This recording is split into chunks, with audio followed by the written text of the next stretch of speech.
Hey, welcome to the podcast Stuff with Steve, and I'm Steve Hill. Sitting here with me today is the amazing Kalia Honey. Thank you for being here with me today to ride shotgun. And on the camera behind us, or in front of us, actually, is Roger Purdy. And John Green's in the room, along with the amazing Taylor Paulson, who is doing sound engineering work and making it all come together. So thank you for all those. Yeah. Now, then, this is December. Yes. In December, we'll often talk about joy, goodwill, and Christmas, and Jesus and the Savior, and your manger scene at home. Yeah. Yeah? All of the above. All of the above. So I want to talk about something that's kind of in the other direction. Okay. And it's what we call the persecuted church. And across the world, Christians are being persecuted. Churches are being closed or burned down. Christians are being murdered. And one of the places that's happening is in the country of Myanmar. Are you familiar with Myanmar? Just a little bit. Only because of you. Because of me, yeah. So Myanmar is a country of 60 million people.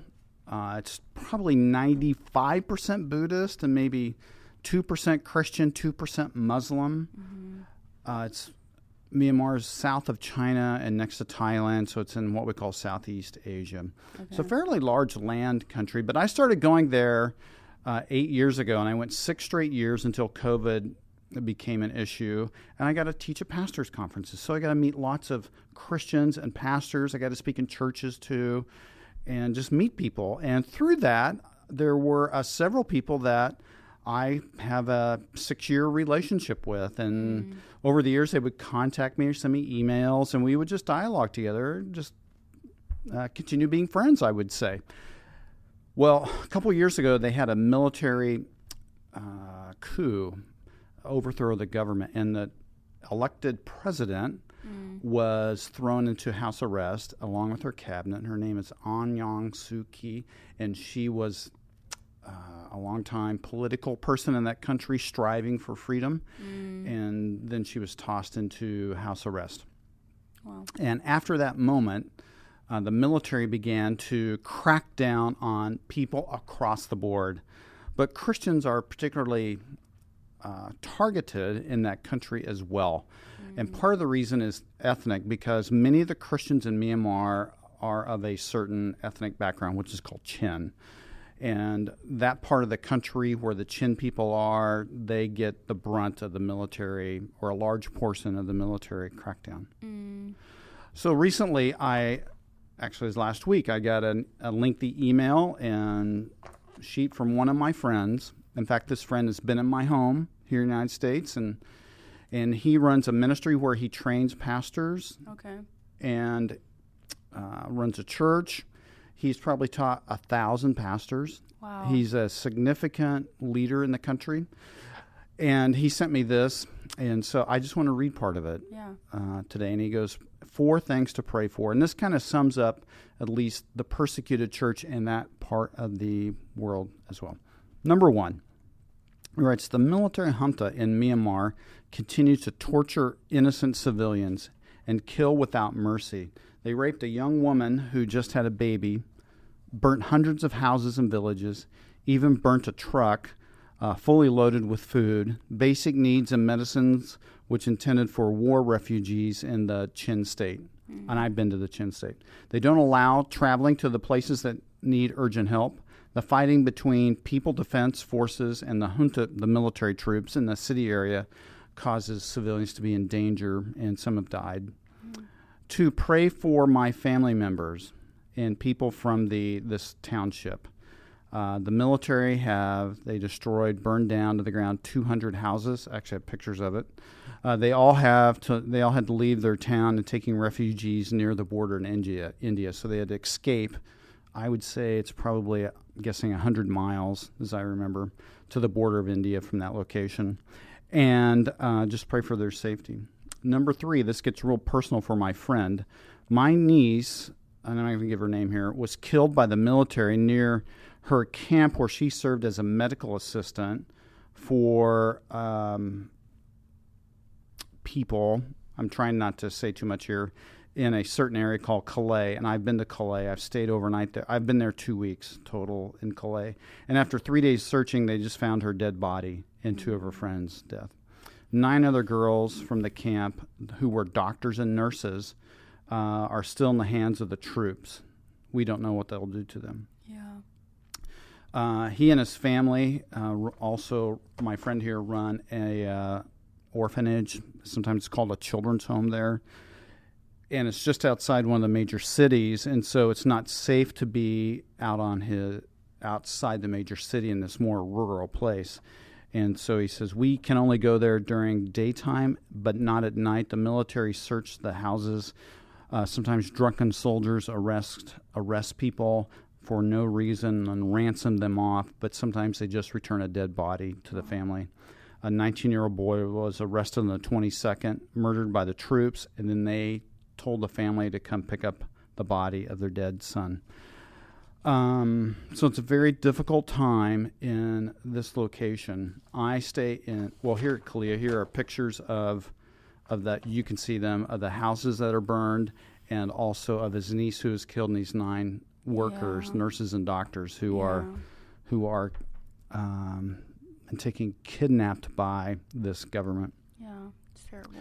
It's a very difficult time in other parts of the world, and we think we have it bad because COVID, but you know what? This isn't anything. Right. What we're going through is not really in comparison. When I traveled to the country of Myanmar in the past, I would hear stories from pastors like, hey, this is before this military thing. They face pressure. Sometimes they'd be holding a church service in their home, and people maybe would throw rocks at the home or pressure them not to have a church service, those kinds of things. But after this military thing, the pressure became more intense, and it came from the military. In countries like this, they do not have a police force per se. They just have the military. This is one of the better things about the United States is that, or a lot of countries, they have the military is not the same as the police force. So there's a separation of that, which is probably a good thing. And so they get lots of persecution from the government. It's grieving to me because I've been there and I can just picture how hard it is for them.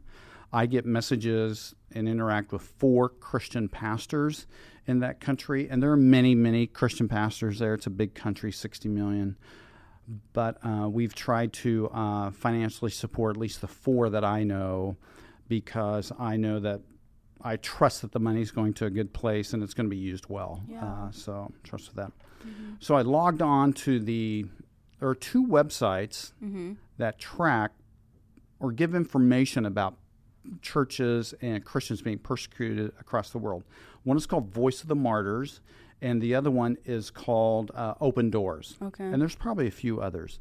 So on one of the websites here, I'm reading their list of 10 countries where it's hardest to follow Jesus. So North Korea is first. Yeah. That's probably not a surprise, right? Not at all. And then secondly is Afghanistan, Somalia, Libya, Pakistan, Eritrea. Did I pronounce that right? Eritrea. Yemen, Iran, Nigeria, India. So what's interesting to me about this list, Kalia, is that the first one, North Korea, they have no religion there. Yeah. And the others are I'm going to say the next 8 of them are Islamic countries, and the 10th one is Hindu. Yeah. Hindu and Islamic. And so according to this website, those are the 10 countries with the most, that is the hardest for Christians to be right now. Yeah. I have a list here of how many churches have been shut down in countries. So, and number 1 is China. 3,088 churches have been closed in China just this year alone. That's crazy. Yeah, so we don't know. It's the government forcibly shutting down the church or taking the building away. Yeah. The next is Nigeria, which is far down the list at 270. What I've noticed about these other countries outside of China is that usually to shut down these churches, they burn them to the ground. Wow. And they arrest the pastor. They start killing people Yeah. as well. Number 10 on this list for churches is Mexico. Yeah, that's crazy. Wow. Yeah, Mexico had 61 churches that were forcibly shut down by people in the city or by the government itself. So I used to think it was probably along the border because we hear about the chaos on the border, but actually it's in the interior of Mexico, just north of Mexico City, and some of those places where it's very difficult. And part of it, my understanding, is just the drug cartels, because churches have different values than drug cartels and human smugglers as well. So that's a part of the thing going on in those countries. So on one of the websites, reading this, 340 million Christians live in places where they experience violence because of their faith. Wow. 3 and 4. And last year, just this year so far, I think this is through October, 4,761 Christians have been killed for the faith, and 4,400 churches and Christian buildings have been shut down, attacked. And another 4,000 Christians are still in prison from this. Wow. So kind of, as we talk about those things, very sobering this time of the year at Christian, but this website, Open Doors, lists a couple reasons why there's so much persecution of Christians. Okay. And I found this very interesting, and I'd like your feedback on this. Number one, they say, is authoritarian governments, dictatorial governments, view Christianity as a threat to their power. And it made me think about, as I'm reading the description of this, is that they view Christians as enemies of the state because it challenges loyalty to the leaders. Yeah. So our loyalty as Christians is to Jesus. Right. Our adherence is to him. And it made me think about the first century. Yeah. That Christians who, as they lived out their faith in the Roman world, Caesar was considered to be a god, or he was to be worshipped. And so Christians refused to do that out of that loyalty issue. I'm going to be loyal to Jesus, who died for me and rose again for me. And I'm not going to say that Caesar is Lord, only Jesus is Lord. Right. And a lot of Christians in the first, second, third centuries lost their lives for that, or they were tortured, or they lost their jobs. Yeah. It seems like in these countries, the leaders don't just want to be submitted to, they want to be worshipped, and our worship isn't to man. So, yeah, I can't imagine how scary that is. And it made me think of Herod killing boys, baby boys, because he was worried about his power being threatened. Yeah, I mean, this desire to be God is what's causing persecution. Yeah, so Herod, like, hey, I'm king. There shouldn't be any other king. Yeah, right. And including his kids, right? Well, yes. Killing his kids. Killed his own kids. Yeah, he was a bad he got rid of his own legacy. And, so in these persecution countries, the people in power view Christians as a threat because our loyalty is to God. Right. It's to Jesus. Yeah. The second reason they say here is that sometimes it's a suspicion anything out of the majority culture. So people, I can kind of see this in countries I've been to where, let's say that the country's Hindu, so I've been to India, or other countries that are Buddhist or something, and then if it looks dramatically different, people are going to be, whoa, I'm not going to, and maybe force them out. I had friends who were staying at a hotel in India, and they were leading a pastor's conference. And in the middle of the night, the translator came and got them, said, you have to get out of here right now. They're coming for you. So they had to leave their luggage behind, immediately got into a taxi that this translator arranged for them, and got out of the city. Wow. And so those things happen. Yeah. Across the world, and part of it is because of that. It's interesting, Clea, I go to other countries sometimes, and I always ask the taxi drivers, I'll say, hey, are you a Buddhist? Or, hey, are you a Hindu? Yeah. Or are you a Muslim? And everybody will talk to me. Wow. That doesn't happen here in the United States. They share, yeah. I got a ride from a Lyft guy the other day, and I went, I probably shouldn't ask that. Yeah. Although he took me to the church here, so I was able to talk about it, yeah, right. It came up but anyway. We only talk about it when it comes up, not because we're bold enough to do so. Yeah. Yeah, so people, in some respects, people want to talk about those things, but when it's diametrically different, sometimes there can be persecution. Yeah. Here's another one. Extremist groups want to destroy Christians. And Boko Haram in Nigeria is kind of the classic, or one example of this, where they've kidnapped, I think at one point they kidnapped like 80 kids. You remember this at one time out of a school, out of a Christian school. And so we have attacks just because people so violently hate Christianity or hate Jesus. Yeah. And then another one is, fourth one here is the last one, official and cultural domination of a single religion. And as I read this article, it comes clear to me that if I'm a leader like Herod or somebody Caesar, else in another country today, if I can have a uniform thinking across the board, then I can control people. Yeah. So I don't want these competing religious things. I want one. Yeah. And I see that in and the I country. need to be at the top of that. I need to be I see that in Myanmar because Buddhism is 90% of the country, and so they want it all to be Buddhist because they can control it that way when it is. So that happens as well. This kind of so with all that, I'll just get right to it. Here's what I'm thinking. I have friends in other countries who are getting shot at, threatened, persecuted for going to church, and people here in the United States won't go to church because they don't want to wear a stinking mask. Yeah. So I want to say, what's up with that? That's about as lame, a terrible attitude as I can think of. Yeah.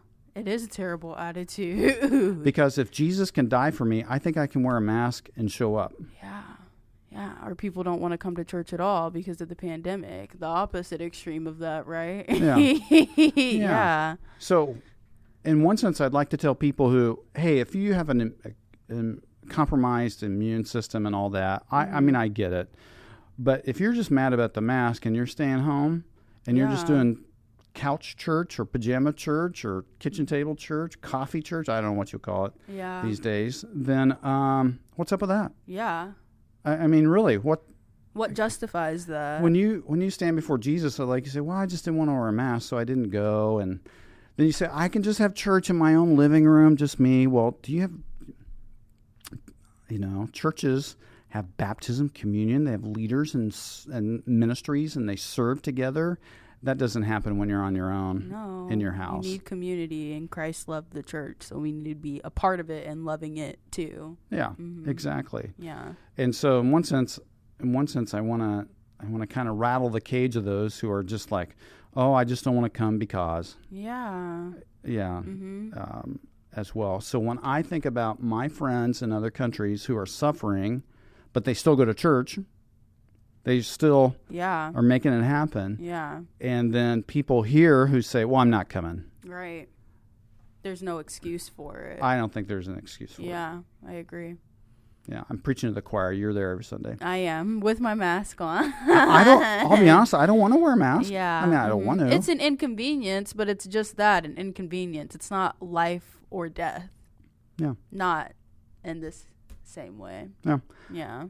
I could bring up on my screen all the messages I have from some of these Christian leaders, but in my situation, what I'm doing is that when funds become available, we send them to 4 Christian leaders, and we have ways of getting them funds that they need, and it just is helpful to them and to their ministries so they can continue doing what they're doing, which for many of them is just simply proclaiming the gospel. Yeah, they're living the gospel, proclaiming the gospel, and I admire them for that.